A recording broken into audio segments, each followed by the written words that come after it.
હાજી વિદ્યાર્થી મિત્રો નમસ્કાર. હવે આજે આપણે ગ્લુકોઝનું ચક્રીય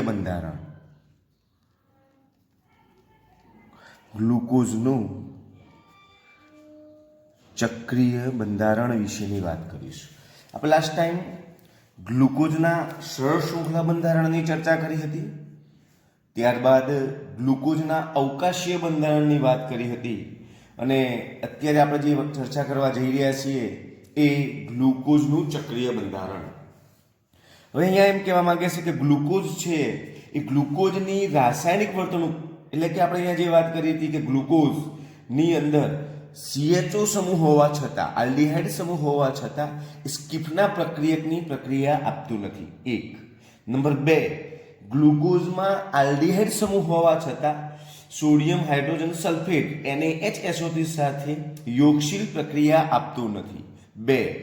નંબર 3, ગ્લુકોઝની અંદર પેન્ટા એસિટેટ એટલે કે 5 OH સમૂહ ધરાવતું હોવા છતાં તે NH2OH સાથે હાઇડ્રોક્સિલ એમોનિયમ હાઇડ્રોક્સાઇડ સાથે પ્રક્રિયા કરતું નથી, એટલે કે જે મુક્ત CHO સમૂહની ગેરહાજરી સૂચવે છે. નંબર 4, ગ્લુકોઝ એ બે જુદા જુદા સ્ફટિક સ્વરૂપે જોવા મળે છે, એક આલ્ફા અને એક બીટા. તો આ જે બધી રાસાયણિક પ્રક્રિયાઓ હતી તે સરળ શૃંખલા બંધારણ સાબિતી આપી શકતું નથી, પ્રક્રિયા આપતું નથી. માટે એનું બંધારણ એ શૃંખલા બંધારણ સમજાવી શકતું ન હોવાને કારણે એ સમસ્યાના નિવારણકરણ માટે એક નવું જ એક બંધારણ અહીંયા જોવા મળ્યું. એમાં વાત કરી છે એને ચક્રીય બંધારણ કહીએ છીએ. તેની વાત અહીંયા આપણે લખીએ કે ગ્લુકોઝ જે વાત કરી કે આલ્ડીહાઇડ સમૂહ હોવા છતાં એ સ્કિફના પ્રક્રિયકની પ્રક્રિયા આપતું નથી, NaHSO3 સાથે યોગશીલ પ્રક્રિયા નથી આપતું.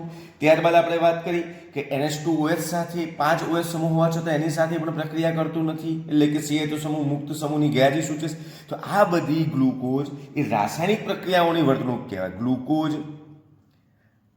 રાસાયણિક વર્તણૂક ધ્યાન રાખજો અહીંયા એ ખુલ્લી સરળ શૃંખલા રાસાયણિક વર્તણૂક ખુલ્લી સરળ શૃંખલા બંધારણ વડે સમજાવી શકાતું નથી. આ જે વાત છે ગ્લુકોઝની આ રાસાયણિક વર્તણૂક કઈ મેં આપને રજૂઆત કરી. આલ્ડીહાઇડ સમૂહ હોવા છતાં સ્કિફની પ્રક્રિયા, આલ્ડીહાઇડ સમૂહ હોવા છતાં NaHSO3 સાથે. ત્યારબાદ વાત કરી કે આલ્ડીહાઇડ સમૂહ હોવા છતાં પેન્ટા એસિટેટ હોવા છતાં એ NH2OH સાથે પ્રક્રિયા આપતું નથી. તો એ જે રાસાયણિક વર્તણૂક એ ખુલ્લું સરળ શૃંખલા બંધારણ એ સમજાવી શકતું નથી. નંબર 2, આ સમસ્યાના નિવારણ માટે અહીંયા એક બંધારણ રજૂ કરવામાં આવ્યું. બરાબર, નિવારણ માટે બંધારણ રજૂ કરવામાં આવ્યું. કયું બંધારણ રજૂ કરવામાં આવ્યું? તો જેમાં 5 કાર્બન, 5મા કાર્બન પર એક OH સમૂહ, 5મા કાર્બન પર એક OH સમૂહ ગ્લુકોઝના CHO સાથે જોડાઈને ધ્યાન શું કહેશે કે આ સમસ્યાના નિવારણ માટે એક બંધારણ રજૂ કર્યું. એ બંધારણમાં એવું કહ્યું કે 5મા કાર્બન પર એક OH સમૂહ એ ગ્લુકોઝના CHO સમૂહ સાથે જોડાઈને ચક્રીય હેમિએસિટાલ બંધારણ બનાવે છે. શું બનાવે છે? હેમી એસિટાલ બંધારણ બનાવે છે. શું વાત કરી કે ગ્લુકોઝનું સરળ શૃંખલા બંધારણ એ CHO સમૂહ હોવા છતાં સ્કીપના પ્રક્રિયક સાથે NaHSO3 સાથે NH2OH સાથે પ્રક્રિયા આપતું નથી, એટલે કે રાસાયણિક વર્તણૂક સમજાવી શકતું નથી. માટે એક નવું બંધારણ રજૂ કરવામાં આવ્યું અને નવા બંધારણમાં એવી વાત કરી કે ગ્લુકોઝના 5મા કાર્બન પર રહેલો OH સમૂહ એ ગ્લુકોઝના CHO સમૂહ સાથે જોડાઈ એક ચક્રીય હેમી એસિટાઇલ સંયોજન બનાવે છે. આ બંધારણમાં ગ્લુકોઝના 6 સભ્યો જે આ બંધારણ જે બનશે એમાં આ બંધારણમાં ગ્લુકોઝ 6 સભ્યો ગ્લુકોઝના જે 6 સભ્યો છે તે પૈકી 5 કાર્બન અને એક O વાળું વલય બનાવે છે. ગ્લુકોઝના જે 6 સભ્યો છે એમાં 5 કાર્બન અને એક O વાળું વલય બનાવે છે, જેમાં 5મા કાર્બન પર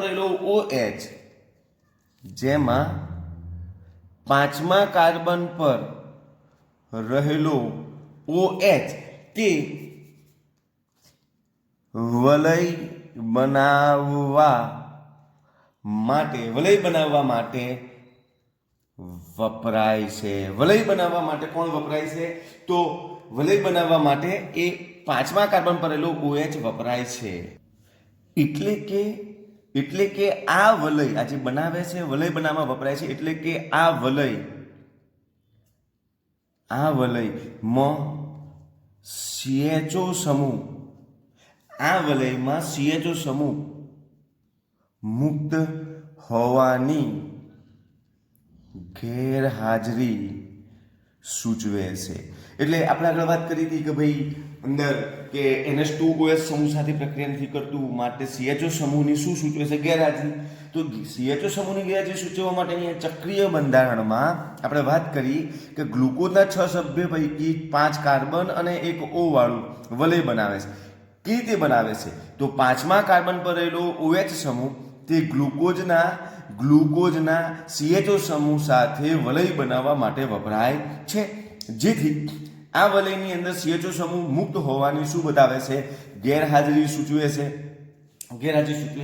એટલે કે હવે અહીંયા ગ્લુકોઝનું જે ચક્રીય સ્વરૂપ છે આપણે શીખી લઈએ કે ભાઈ આપણું જે ગ્લુકોઝ જે સૂત્ર હતું મૂળ જૂનું એ કેવું હતું. તો અહીંયા ધ્યાન રાખજો કે અહીંયા હું એનું સૂત્ર લખું છું CHO બરાબર અને 6 કાર્બન 1 2 3 4. હવે ધ્યાન રાખજો અહીંયા CHO માં અહીંયા OH પહેલો બીજો ત્રીજો ચોથો ને 5મા કાર્બન પરનો OH ને નીચે લખ્યું મેં CH2OH. ઓકે, ધ્યાન રાખજો OH.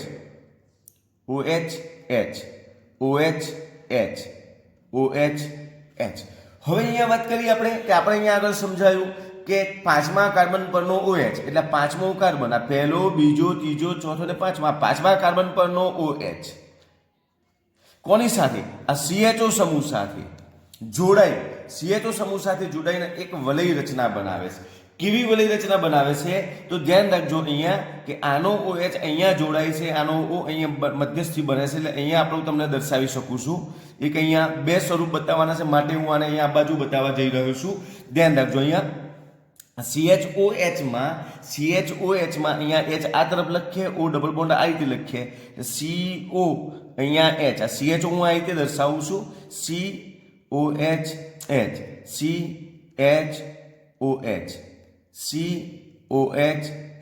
અહીંયા C અહીંયા H આ OH માંથી તો યાદ રાખજો અહીંયાથી H છૂટો પડે અને અહીંયા O સાથે જોડાય એટલે OH. આ H અહીંયા ગયો O સાથે, આ H અહીંયા O ગયો, વચ્ચે બાકી વધેલો O એ શાખામાં આ રીતે બંધારણમાં જોડાયેલો હોય છે. આ રીતે જોડાયેલો હશે તો આવી રીતે જે રચના બને છે વચ્ચે O, તો આને કહેવાય આલ્ફા. ધ્યાન રાખજો આલ્ફા ડી પ્લસ ગ્લુકોઝ. અને આ OH જો આ દિશામાં લખો તો એને કહેવાય બીટા ડી પ્લસ ગ્લુકોઝ કહેવાય. હવે આ જ વાત અહીંયા રજૂ કરીએ. આ આલ્ફાની થઈ, હવે બીટા કેવી રીતે દર્શાવાય એ જ વાત અહીંયા છે. ધ્યાન રાખજો તો અહીંયા કાર્બનમાં O અહીંયા લખ્યો તો CHO માં અહીંયા આ રીતે લખીશ, અહીંયા O અહીં લખીશ, H અહીં લખીશ. આ CHO માં આ જેમ કાર્બન છે અહીંયા હું લખવા માંડું છું, ધ્યાન રાખજો, COH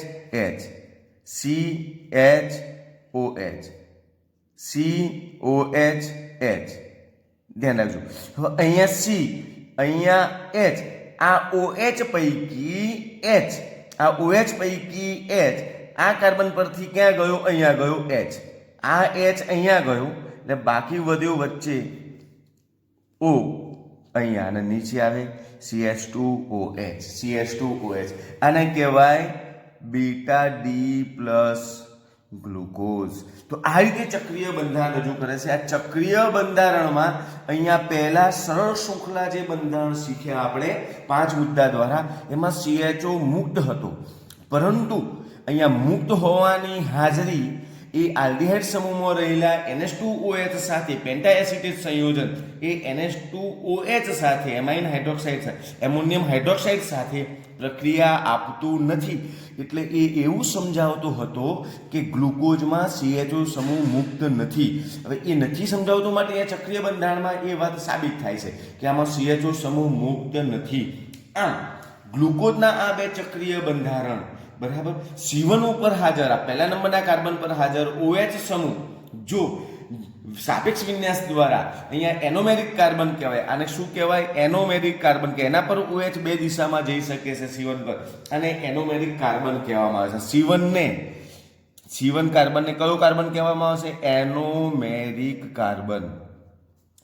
એનોમેરિક કાર્બન તરીકે ઓળખવામાં આવે છે. અહીંયા C1 પર OH સમૂહ સમતલની નીચે તરફ હોય, સમતલની નીચે તરફ આખા સમતલમાં ચક્રીય બંધારણમાં આવતું હોય તો તેને આલ્ફા સ્વરૂપ કહેવામાં આવે છે, અને જો એનો OH સમૂહ એ ઉપર તરફ હોય તો એને બીટા સ્વરૂપ તરીકે ઓળખવામાં આવે છે. આવા બંને સ્વરૂપ એકબીજાના એનોમર્સ છે. વાત આગળ કરીએ જો આમાં કે બરાબર આ ચક્રીય બંધારણની અંદર અહીંયા વાત આગળ કરીએ આપણે કે ધીમે ધીમે કે ભાઈ આ ચક્રીય બંધારણમાં જો ગ્લુકોઝનું વલય, ધ્યાન રાખજો, પાયરીનના બંધારણ સાથે સમાનતા ધરાવશે. આ જે ગ્લુકોઝનું બંધારણ આવ્યું એ ગ્લુકોઝનું બંધારણ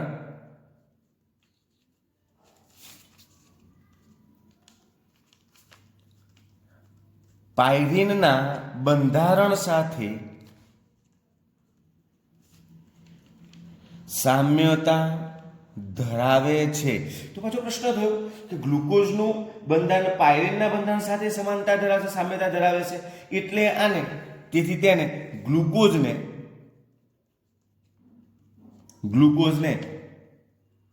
ગ્લુકોપાયરીનોઝ કહેવામાં આવે છે. ગ્લુકોઝને શું કહેવામાં આવે છે? ગ્લુકોપાયરીનોઝ કહેવામાં આવે છે. તો પાયરીનનું બંધારણ કેવું હતું? ધ્યાન રાખજો. અહીંયા આ પાયરીનનું બંધારણ, આ વચ્ચે O, આને કહેવાય પાયરીન. તો આપણું જે ચક્રીય રચના છે, આ ચક્રીય રચના એ આવા પ્રકારના વલયની રચના ધારણ કરે છે, આવા પ્રકારના વલયની રચના ધારણ કરે છે, માટે ગ્લુકોઝને પાયરીનોઝ કહેવામાં આવે છે. તો આપણું વલય રચના કેવી હશે? તો અહીંયા સમજાઈ રહ્યું છું, ધ્યાન રાખજો. આપણે ગ્લુકોઝના બે બંધારણ દોરવાના છે. આ મોસ્ટ ઇમ્પોર્ટન્ટ છે, આપણને આવડવા જોઈએ, એકદમ ઈઝી છે. ધ્યાન રાખજો. અહીંયા એક બીજું બંધારણ અહીંયા દોરીશું આ રીતે.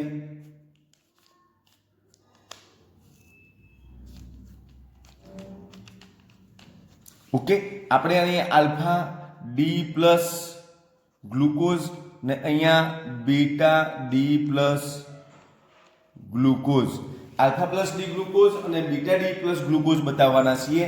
કેવી રીતે? તો આપણા કાર્બન પર જોડાયેલા CH2OH વાળી વાત અહીંયા કરવાની છે. અહીંયા CH2OH છે, ધ્યાન રાખજો. અહીંયા આપણું આ બંધારણમાં O મધ્યમાં છે, તો આપણા બંધારણમાં અહીંયા O મધ્યમાં છે, તમે જોઈ શકો છો. અહીંયા જે O છે આ બરાબર એવું O અહીંયા છે. આ જે કાર્બન આપે છે આ એનોમેરિક કાર્બન છે પહેલા નંબરનો. આ પહેલા નંબરના કાર્બન પર OH છે, CHOH કેવી રીતે બતાવાય? તો ધ્યાન રાખજો અહીંયા કે HOH, ધ્યાન રાખજો, HOH, OH, H, HOH અને અહીંયા CH2OH. ઓકે, આ જે બંધારણ છે આલ્ફામાં માત્ર આ બે ભાગ જ બદલાશે, આલ્ફાથી બીટામાં. બાકી જેમ છે તેમ ઓ.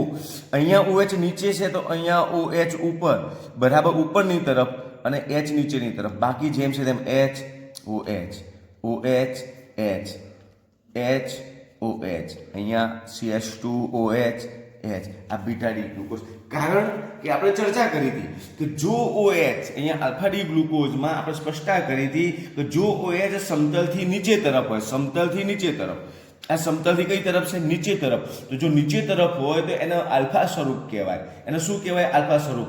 અને જો સમતલની ઉપરની બાજુએ હોય, આ ઉપરની બાજુએ હોય તો એને શું કહેવાય? Beta D glucose. OH ઉપરની બાજુ હોય, આ ઉપરની બાજુએ હોય તો બીટા ડી ગ્લુકોઝ, અને એનોમેરિક કાર્બન પર OH નીચેની તરફ હોય તો એને આલ્ફા ગ્લુકોઝ કહેવામાં આવે છે. તો આ જે વાત હતી એ ગ્લુકોઝનું ચક્રીય બંધારણ. આ શેની વાત હતી? ગ્લુકોઝનું ચક્રીય બંધારણ. ફરીથી એકવાર આ ધ્યાન રાખજો વિદ્યાર્થી મિત્રો, ગ્લુકોઝનું સરળ શૃંખલા બંધારણ યા ગ્લુકોઝનું ચક્રીય બંધારણ 2021 મે 2021માં હોઈ શકે છે. આ બંને પ્રશ્ન આપણે તૈયાર કરવાના છે કે ગ્લુકોઝનું ચક્રીય બંધારણ રજૂ કરવાનું કારણ શું. તો પહેલી વાત ફરીથી જો આપણું ધ્યાન દોરવા જઈ રહ્યો છું, ગ્લુકોઝનું ચક્રીય બંધારણ રજૂ કરવાનું કારણ શું, તો સ્પષ્ટતા કરું છું કે ગ્લુકોઝનું સરળ શૃંખલા બંધારણની અંદર CHO સમૂહ, આલ્ડિહાઇડ સમૂહ હોવા છતાં સ્કીપ પ્રક્રિયા આપતું નથી. નંબર 1. નંબર 2, ગ્લુકોઝમાં CHO સમૂહ હોવા છતાં NaHSO3 સાથે યોગશીલ પ્રક્રિયા આપતું નથી. 2. નંબર 3, ગ્લુકોઝ એ પેન્ટા એસિટેટ સંયોજન હોવા છતાં NH2OH સાથે એટલે એમોનિયમ હાઇડ્રોક્સાઇડ સાથે પ્રક્રિયા કરતું નથી. એટલે એ એવી સાબિતી આપે છે, NH2OH સાથે પ્રક્રિયા નથી આપતું એટલે એવી સાબિતી આપે છે કે CHO સમૂહ ગ્લુકોઝમાં મુક્ત નથી, ગેરહાજર હોવો જોઈએ, એની વાત રજૂ કરે છે. ત્રીજી વાત, ગ્લુકોઝ બે જુદા જુદા સ્ફટિક સ્વરૂપે મળે છે. એક આલ્ફા ડી ગ્લુકોઝ અને એક બીટા. આલ્ફા અને બીટા સ્વરૂપ ધરાવતા બે ગ્લુકોઝ આપે છે. આ બધી વાત સરળ શૃંખલા બંધારણ સમજાવી શકતું નહોતું, માટે ચક્રીય બંધારણ રજૂ કરવાની જરૂર પડી. તો ચક્રીય બંધારણમાં પહેલો મુદ્દો કે ગ્લુકોઝની રાસાયણિક વર્તણૂક એ સરળ શૃંખલા બંધારણ સમજાવી શકતું નથી, માટે અહીંયા એક આવું બંધારણ રજૂ કરવાની જરૂર પડી. એક આવા બંધારણની અંદર ચક્રીય બંધારણ રજૂ કરવાની શું રજૂ કર્યું એમણે વાત કરી કે જેમાં પાંચમા કાર્બન પર આવેલો OH સમૂહ એ ગ્લુકોઝના CHO સમૂહ સાથે જોડાઈને, કયા સમૂહ સાથે? CHO સમૂહ, પાંચમા નંબર પર આવેલો, કાર્બન 5 પર આવેલો એક OH સમૂહ એ ગ્લુકોઝના CHO સમૂહ સાથે જોડાઈને ચક્રીય હેમી એસિટાઇલ બંધારણ બનાવે છે. કયું બનાવે છે? ચક્રીય હેમી એસિટાઇલ સંયોજન બનાવે છે. આ બંધારણમાં ગ્લુકોઝના ટોટલ 6 સભ્ય, આ બંધારણમાં ગ્લુકોઝના 6 સભ્ય પૈકી 5 કાર્બન અને એક O ધરાવતું એક વલય બનાવે છે. શું બનાવે છે? વલય. હવે વલય કેવી રીતે બનાવે છે તેમાં વાત કરી. આ વલય કેવી રીતે રજૂ થાય છે, કેવી રીતે બને છે વલય? તો પાંચમા કાર્બન પરનો OH સમૂહ જે CHO સમૂહ સાથે વલય બનાવવા માટે વપરાય છે. આમ આ વલયને CHO સમૂહ મુક્ત હોવાની, એટલે આ વલય બને છે માટે CHO સમૂહ મુક્ત હોવાની શું બતાવે છે? ગેરહાજરી સૂચવે છે. હવે એમાં સ્પષ્ટતા કરી કેવી રીતે? તો આપણે અહીંયા બતાવ્યું કે આ આપણું સરળ શૃંખલા ધરાવતું બંધારણ ગ્લુકોઝનું, એમાં અહીંયા CHO સમૂહ મુક્ત છે, પણ આ જે પ્રક્રિયક છે એ CHO સમૂહ હોવા છતાં NH2OH, NaHSO3 અને સ્કીપના પ્રક્રિયા સાથે પ્રક્રિયા આપતું નથી. એટલે કે પાંચમા કાર્બન પરનો OH અને CHO સમૂહ એક વલય રચના ધારણ કરે છે. તો વલય કેવું બનાવે છે? તો અહીંયા બનાવે છે. તો આ વલયની અંદર જો OH એ સમતલની નીચેના ભાગમાં હોય તો એને આલ્ફા ડી ગ્લુકોઝ કહેવાય, અને અહીંયા રહેલો OH એ ઉપર હોય તો એને શું કહેવાય? બીટા ડી ગ્લુકોઝ કહેવામાં આવે છે. આમ આખું આ જે ચક્રીય બંધારણ બન્યું એ ચક્રીય બંધારણ એ પાયરીન સાથે સમાનતા ધરાવે છે, પાયરીન સ્ટ્રક્ચર સાથે. તો પાયરીનનું બંધારણ કેવું છે? તો ધ્યાન રાખજો, આ પાયરીનનું બંધારણ છે. આ પાયરીનનું બંધારણ, આ પાયરીના બંધારણ સાથે સમાનતા ધરાવે છે, માટે ગ્લુકોઝ આવો હોઈ શકે. તો આવા બે બંધારણ ધરાવતું સક્રિય બંધારણ ધરાવતું હોય છે. જો OH સમતલથી નીચે હોય તો એને આલ્ફા ડી ગ્લુકોઝ કહેવાય, OH એ ઉપર હોય તો એને બીટા ડી ગ્લુકોઝ કહેવાય. આ જે કાર્બન છે એને એનોમેરિક કાર્બન કહેવામાં આવે છે. આને કયું કાર્બન કહેવાય? એનોમેરિક. જ્યાં H અને OH પોતાના સ્થાન બદલે છે, માટે એને એનોમેરિક કાર્બન તરીકે ઓળખવામાં આવે છે. તો આ જે વાત હતી મિત્રો, એ ગ્લુકોઝના ચક્રીય બંધારણ વિશેની વાત કરી આપણે. શેની વાત કરી? ગ્લુકોઝના ચક્રીય બંધારણ.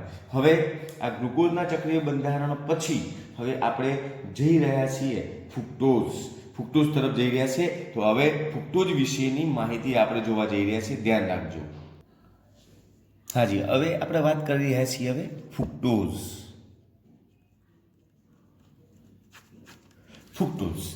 તો ફ્રુક્ટોઝ એ એક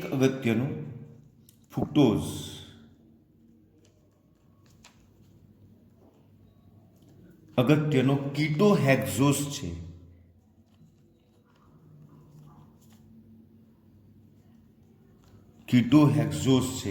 તેને ફળ શર્કરા તરીકે પણ ઓળખવામાં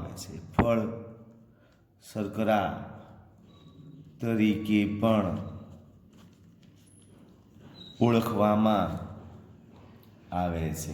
પહેલી વાત કે ભાઈ ફ્રુક્ટોઝ શું છે? તો અગત્યનો કીટોહેક્ઝોઝ છે. હવે આપણે વાત કરી હતી કે ગ્લુકોઝને આલ્ડોહેક્ઝોઝ કહેતા હતા, ફ્રુક્ટોઝને કીટોહેક્ઝોઝ, કારણ કે આપણે વાત કરી હતી કે ગ્લુકોઝમાં આલ્ડીહાઇડ સમૂહ છે માટે એને આલ્ડોહેક્ઝોઝ, ફ્રુક્ટોઝમાં C6H12O6 બંધારણ છે પણ એમાં કીટોન સમૂહ આવ્યો છે C ડબલ બોન્ડ O, માટે એને શું કહેવામાં આવે છે? કીટોહેક્ઝોઝ તરીકે ઓળખવામાં આવે છે. નંબર 2, એ કેવી રીતે પ્રાપ્ત થાય છે? તો જે સુક્રોઝના જળ વિભાજન દરમિયાન, શું કહે છે? જે સુક્રોઝના જળ વિભાજન દરમિયાન ગ્લુકોઝ ના મિશ્રણ સાથે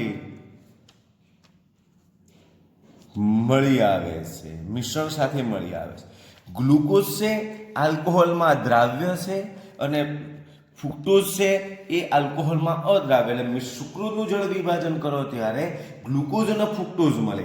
જ્યારે ગ્લુકોઝના વિભાજન દરમિયાન વધુ પ્રમાણમાં આલ્કોહોલ ઉમેરતા ગ્લુકોઝ આલ્કોહોલમાં દ્રાવ્ય થઈ અને દ્રાવણ સ્વરૂપે અંદર ઘાણ દ્વારા મળે છે અને ફ્રુક્ટોઝ અલગ કરી શકાય છે. એટલે કે ગ્લુકોઝ સાથે મિશ્રણ સ્વરૂપે મળે છે.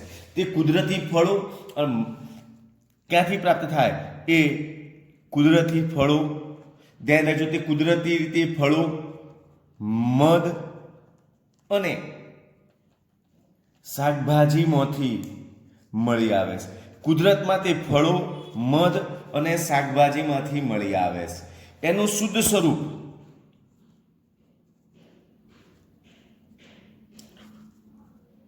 ગળપણ આપનાર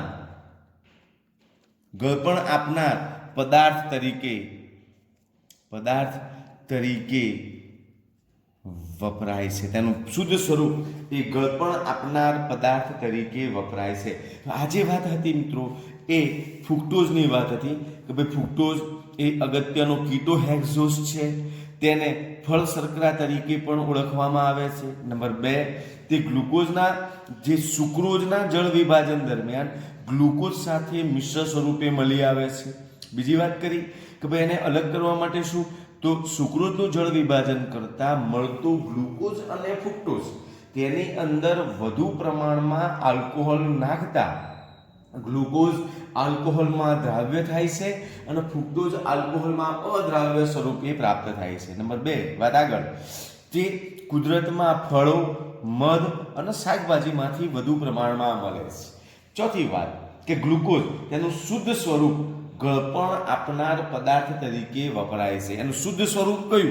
તો એનું શુદ્ધ સ્વરૂપ એ ગળપણ આપનાર પદાર્થ તરીકે તેને વાપરવામાં આવે છે અથવા વપરાય છે.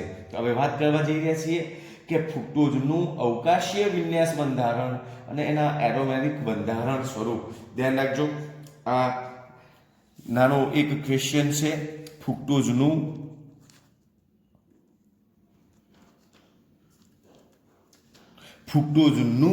અવકાશ વિન્યાસ બંધારણ. ફ્રુક્ટોઝનું અવકાશ વિન્યાસ બંધારણ.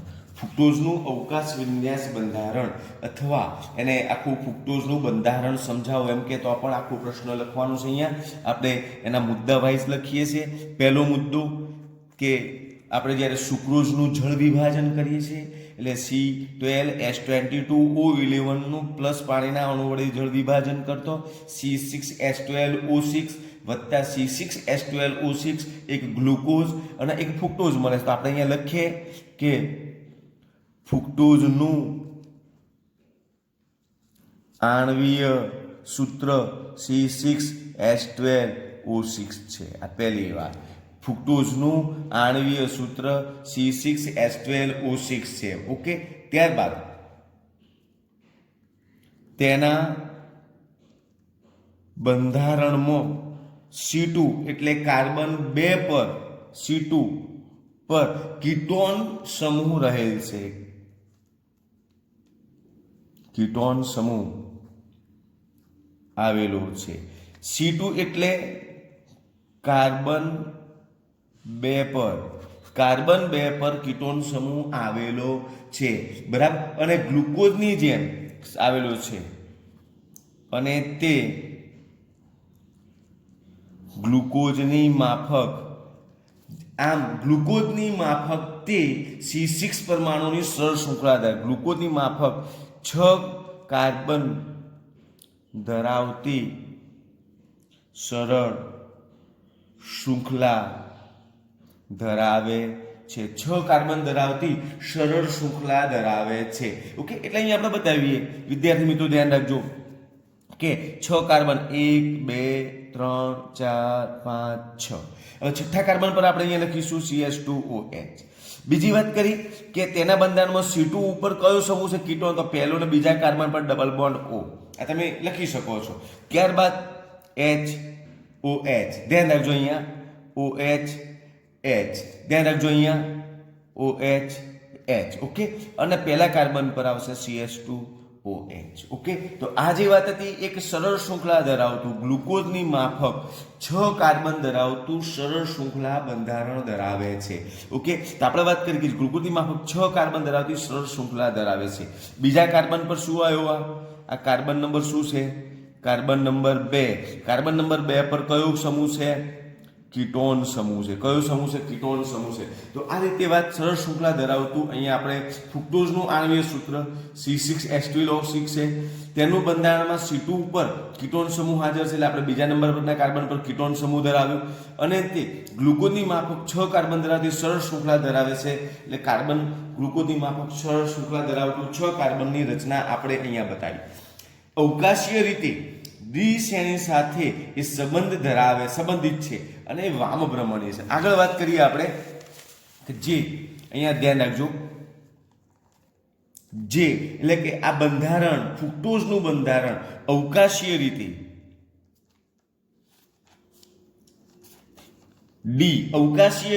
કયું બંધારણ ડી શ્રેણી સાથે સંબંધિત છે અને તે વામભ્રમણીય લીવો એટલે કે ડાબી બાજુ કોણાવર્તન ધરાવે છે. વામભ્રમણીય આલ્ફા બરાબર -92°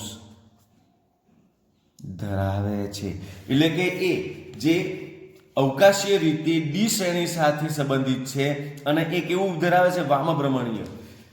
ગ્લુકોઝ દક્ષિણ ભ્રમણીય હતું એટલે પ્લસ અહીંયા કેવું છે? વામભ્રમણીય બરાબર દર્શાવે છે. તેથી તેને ડી માઇનસ ફ્રુક્ટોઝ તરીકે લખવામાં આવે છે. એટલા માટે ડી માઇનસ ફ્રુક્ટોઝ તરીકે લખવામાં આવે છે. ફ્રુક્ટોઝ પણ ગ્લુકોઝની જેમ 2 ચક્રીય બંધારણ ધરાવે છે. તે ગ્લુકોઝની જેમ 2 ચક્રીય બંધારણ ધરાવે છે. આમ તે ગ્લુકોઝની જેમ બે ચક્રીય બંધારણ ધરાવે છે. ગ્લુકોઝની જેમ તે બે ચક્રીય બંધારણ ધરાવે છે. આ ચક્રીય બંધારણમાં ચક્રીય બંધારણમાં C5 એટલે કાર્બન 5 પર રહેલો OH સમૂહ, કાર્બન 5 પરનો OH સમૂહ કાર્બન 2 પરના કીટોન સાથે C ડબલ બોન્ડ O સાથે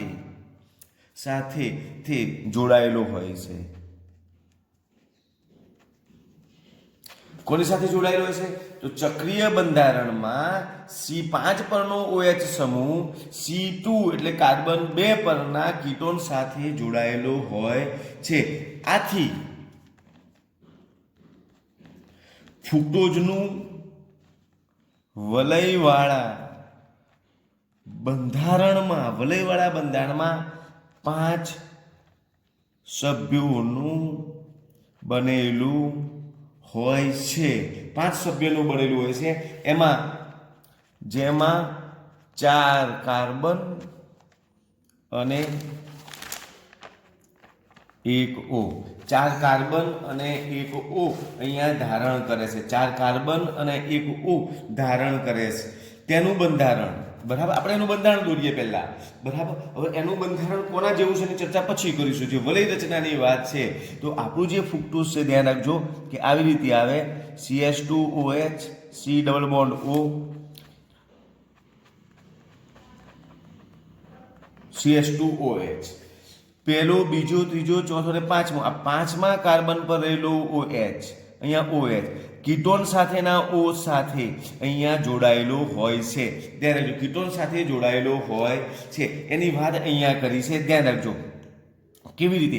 અહીંયા O છે, અહીંયા H હોય તો અહીંયા બંધારણથી એટલે આપણે CH2H અહીંયા સાઈડમાં લખીશું. આ OH ધ્યાન રાખજો, અહીંયા હું બતાવી રહ્યો છું. અહીંયા HOH ની વાત કરું છું. અહીંયા HOH અહીંયા OH CH2H. આ OH એ આ કીટોનના કાર્બન સાથે બંધારણ ધરાવે. એટલે આનું બંધારણ આવા બે સ્વરૂપ મળે. અહીંયા ચર્ચા કરી. આ કાર્બન CH2OH અહીંયા લાવી દો, CH2OH અહીંયા આવી ગયો.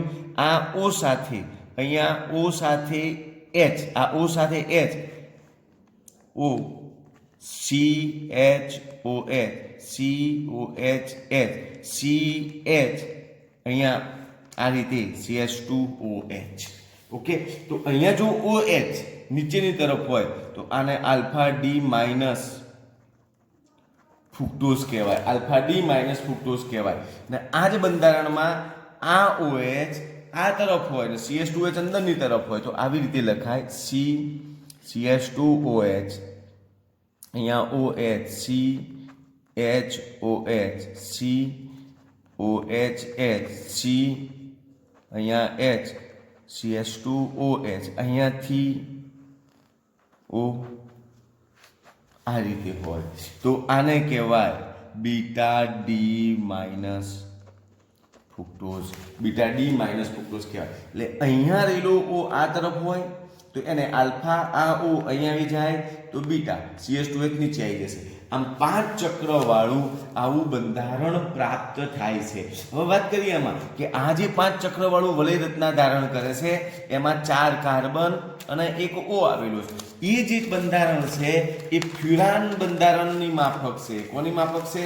ફ્યુરાન બંધારણ. જે અહીંયા આપણે લખીએ કે જે ચક્રીય બંધારણ, ફ્યુરાન બંધારણ જેવી સમાનતા ધરાવે છે, માટે તેને ફ્યુરાનોઝ કહે છે. ફ્યુરાનોઝ. ફ્યુરાન બંધારણ કેવું છે? તો ફ્યુરાન બંધારણ આવું છે. આ છે ફ્યુરાન. આવું બંધારણ પેલું ચક્રીય બંધારણ ધરાવે છે, માટે એને અહીંયા આપણે બરાબર ફ્યુરાનોઝ તરીકે ઓળખીએ છીએ. અને આપણે એ ફ્યુરાનોઝ બતાવવું હોય તો કેવી રીતે બતાવાય? ધ્યાન રાખજો. અહીંયા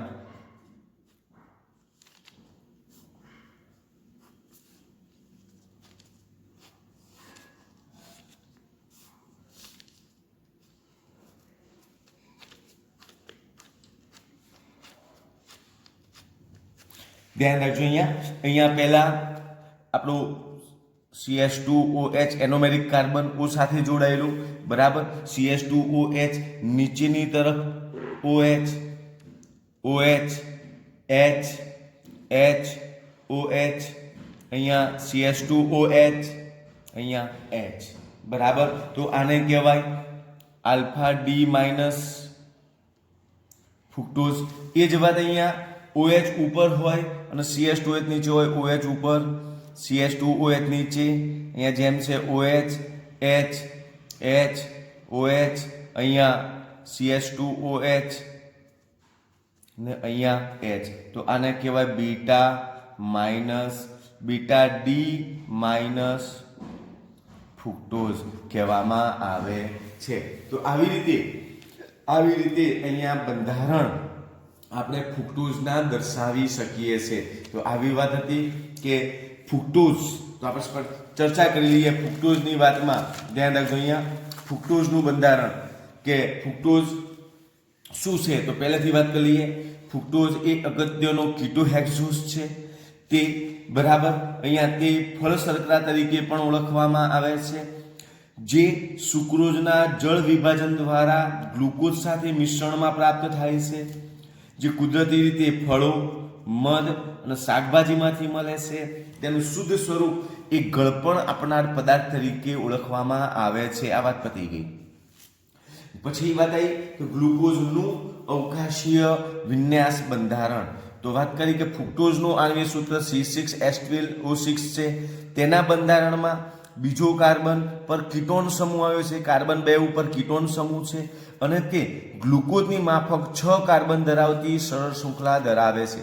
6 કાર્બન ધરાવતી આખી સરળ શૃંખલા ધરાવે છે. આમાં ફરીથી વાત કરું, 6 કાર્બન ધરાવતી સરળ શૃંખલા કેવી રીતે? 1 2 3 4 5 અને 6. બીજા ઉપર કીટોન. પછી વાત આવી H OH OH H OH H, ઉપર લખીશું CH2OH, નીચે લખીશું CH2OH. આવી સરળ શૃંખલા ધરાવતું એ ફ્રુક્ટોઝ ધારણ કરે છે, જે અવકાશીય રીતે અહીંયા વાત કરી, જે અવકાશીય રીતે ડી શ્રેણી સાથે સંબંધિત છે અને એ વામભ્રમણીય ધરાવે છે. વામભ્રમણીય માટે -92 રોટેશન ધરાવે છે. તેને ડી માઇનસ ફ્રુક્ટોઝ તરીકે પણ ઓળખવામાં આવે છે, જે ગ્લુકોઝની જેમ 2 ચક્રીય બંધારણ ધરાવે છે.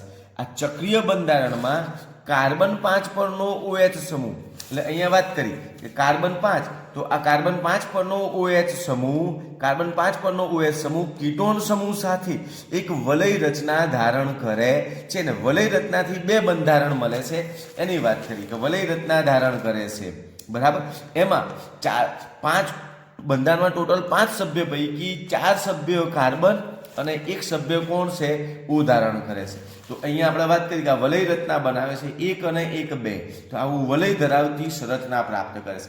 આ વલય રચના ધારણ કરે છે, જે વલય રચના એ ફ્યુરાન બંધારણ સાથે, જે અહીંયા ફ્યુરાન બંધારણ સાથે સામ્યતા ધરાવે છે. ફ્યુરાન બંધારણ એટલે આની સાથે સામ્યતા ધરાવે છે, માટે એને શું કહેવામાં આવે છે? ફ્યુરાનોઝ કહેવામાં આવે છે. તો એવા બંધારણ આપણે અહીંયા દોર્યા, આલ્ફા ડી માઇનસ ફ્રુક્ટોઝ અને બીટા ડી માઇનસ ફ્રુક્ટોઝ, બરાબર. તો આવી રીતે રજૂ કરી શકાય છે. તો આ જે વાત હતી એ આપણી હતી ફ્રુક્ટોઝના બંધારણની, બરાબર. તો હવે આગળ જઈએ.